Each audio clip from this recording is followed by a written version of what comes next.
नमस्कार. मुंबई हायकोर्टात सध्या एक जिल्हा परिषदच्या निवडणुकाबाबत एक केस दाखल झाली आहे, ज्याच्यात झिरो रोस्टर पासून सुरुवात करण्यात यावी याबाबतची ती केस आहे. लय लोकांनी झिरो रोस्टर बाबत मला विचारणा केली. तर माझे एक मित्र आहे विशाल वाघ, जे सीओच्या पदावर आहे, मुख्याधिकारी. मी त्याला विचारलं का हे झिरो रोस्टर का होय. तर झिरो रोस्टर ही संकल्पना अशी आहे का आतापर्यंतच्या ज्या निवडणुका झाल्या त्याच्यात रोस्टर हे चिठ्ठ्यानं काढण्यात येत होतं.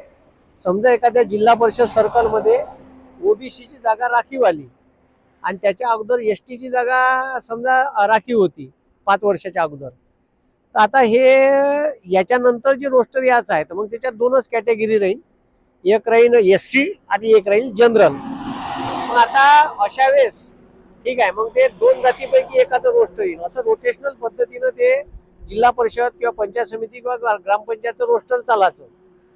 आता ते तसं न होता जे मागचं इलेक्शन झालं ना, आता हे चार वर्ष मधात गेले इलेक्शनच झालं नाही. तर आता झिरो रोस्टर म्हणजे का, तर झिरो रोस्टर पद्धत म्हणजे हे पूर्ण याच्या अगोदरचं तुम्ही विसरून जा आणि नव्यानं म्हणजे शून्यापासून पुन्हा सुरुवात करू. म्हणजे हे आता रोस्टर टाकताना ते जुने रोस्टर जे झाले ते पावले.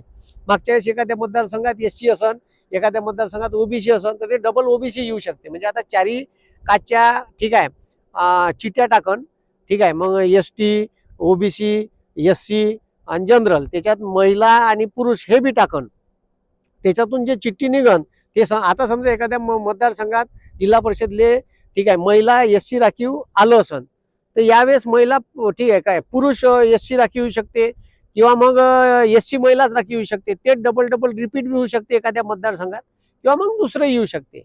याले म्हणते झिरो रोस्टर पद्धती. पहिलं झालं गेलं विसरून जा. ठीक आहे, आता नव्यानं सगळ्या चिठ्ठ्या टाकून त्याच्यातली एक चिठ्ठी जी निघन त्याचं रोस्टर डिक्लेअर होईल. अशा पद्धतीनं झिरो रोस्टरची पद्धत आहे. त्या झिरो रोस्टर ठेवायचं का, ठीक आहे, जुनं जे रोस्टर पद्धती होती म्हणजे आता समजा ठीक आहे जे जिल्हा परिषदच्या निवडणुका ज्या मतदारसंघात 3-3, 4-4 वर्ष झाल्या नाही, तिथं समजा एखाद्या मतदारसंघात एससी राखीव होत असन, आता तिथं एससी राखीव नाही द्यायचं, जे नवीन राहिले होते घ्यायचे तिथून नव्यानं घ्यायचं. हे जुनी पद्धत झाली. आणि झिरो रोस्टर म्हणजे नव्यानं सगळ्या चिठ्ठ्या टाकून त्याच्यातला एक मतदारसंघ तो राखीव काढताना चिठ्ठी काढून घेणे. तर हे लय लोकायले माहीत नव्हतं, त्याच्यासाठी हा व्हिडिओ घेतला.